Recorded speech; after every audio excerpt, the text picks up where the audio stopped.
Еще раз хочется сказать, с Новым годом, со старым Новым годом. А 2024, как известно, объявлен президентом России Владимиром Путиным годом семьи. Именно так, с большой буквы. Семья становится не просто ячейкой общества, как говорили раньше, а ее оплотом, крепостью, фактором стабильности.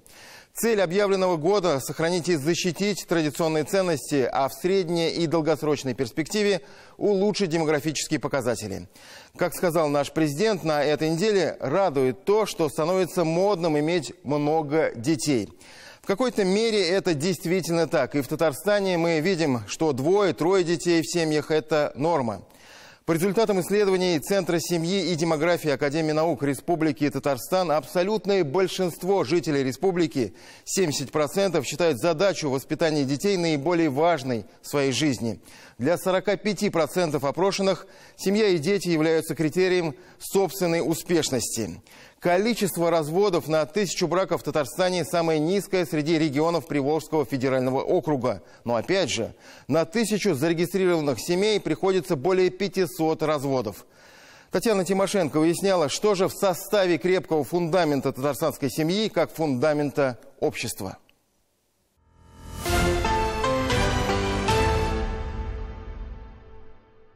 Мы женаты 5 лет, и мы счастливы. Чтобы вот так спокойно и ясно, открыто сказать такие простые, но очень личные слова, наверное, обращают внимание на главные приоритеты текущего времени. Семья объявлена не только высшей ценностью, основой общества, но еще и духовным явлением. И эти слова, сказанные президентом страны, так точно откликаются на детской площадке. Взаимопонимание, в доверии, в любви, в воспитании. Воспитании не только детей, но и воспитании самих себя, ответственности, важности понимания, важности статуса семьи. Тема родительства – одна из главных в этом году. А вторую половинку мне. Кидать? Ой. Для нас с папой. Проблемы демографии в центре внимания последние годы, и влияние их уже видится на экономическом уровне. Кадровый голод, изменения на рынке труда, в целом же в перспективе отражение на развитии экономики и безопасности страны. Коэффициент рождаемости, показатель того, сколько одна женщина в среднем родила бы за весь репродуктивный период, в России и Татарстане примерно одинаков – 1,42. Для сохранения численности должен быть 2,1. Это вопрос, который всегда находится в поле зрения государства. И с учетом того, что мы сегодня находимся как государство в демографической яме, очень много неполных семей, очень много бракоразводных процессов. Слава богу, Татарстан в этом плане показывает хорошие результаты. И регионы, посмотрите, другие, там другая статистика. Ну и больше, конечно, надо показывать хороших примеров. В каждом регионе есть. И тем более в Татарстане точно таких примеров очень много. Достойных, многодетные семьи, прекрасные семьи. Они должны быть ориентирами. За 10 лет число многодетных семей в республике действительно выросло в 2 раза. Этот статус у 50 200 семей.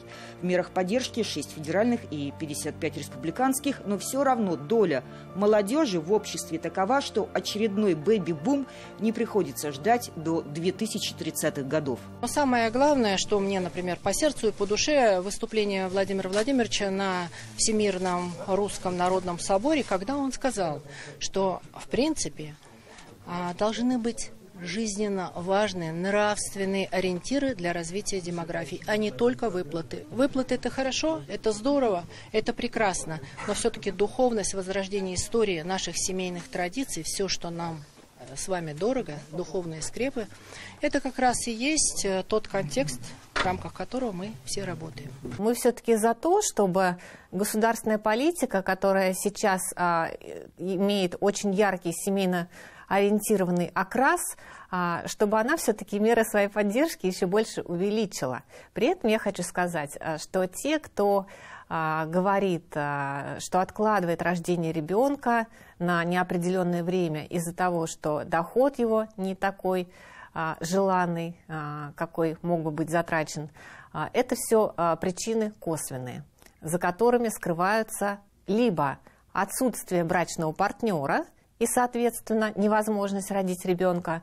Во-вторых, это несогласованность со своим супругом или супругой, это может быть и мужчина, и женщина, как раз-таки в готовности к рождению ребенка. По данным соцопроса Центра семьи и демографии, желание родить ребенка в ближайшее время как причину заключения брака назвали 26% опрошенных. Достичь взросления – 36%, иметь постоянного партнера – столько же. И подавляющее большинство, 75%, назвали любовь главной целью создания семьи.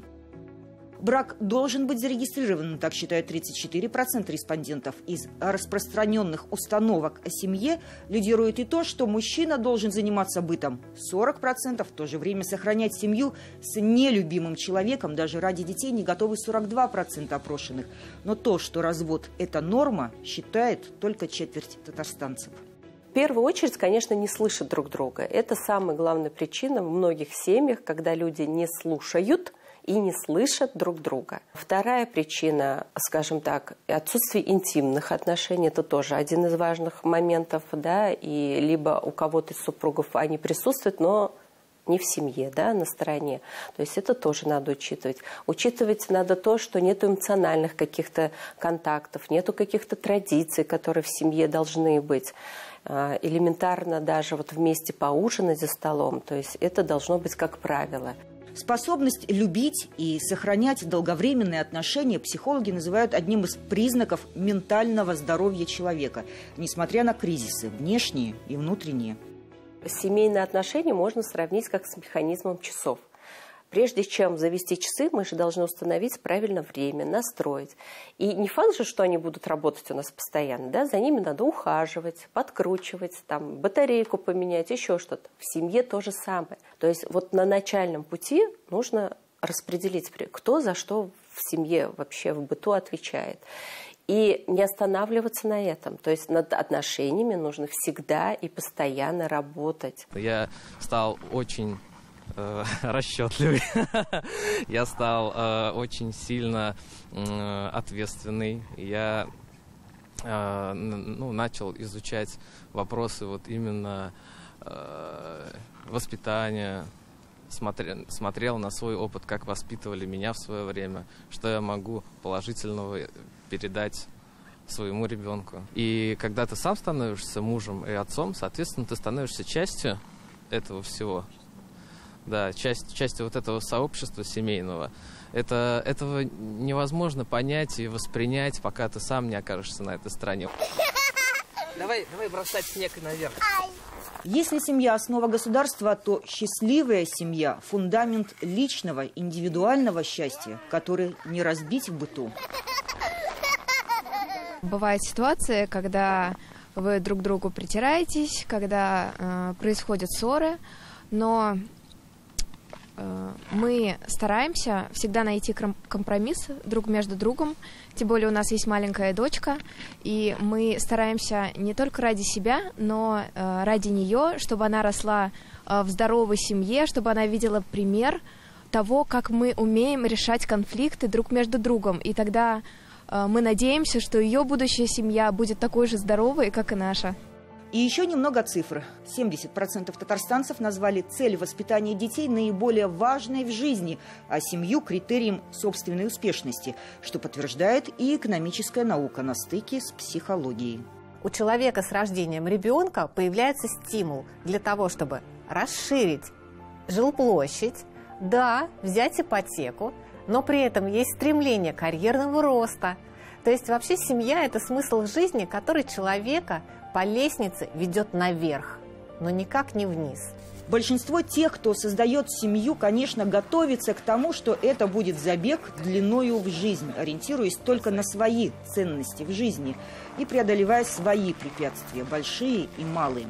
Год семьи же обещает не только мероприятия, повышающие статус семьи и общее отношение к институту брака, но и выработать единые для регионов знаменатели в статусе многодетных семей. Татьяна Тимошенко, Роман Безменов, Андрей Ключников. 7 дней.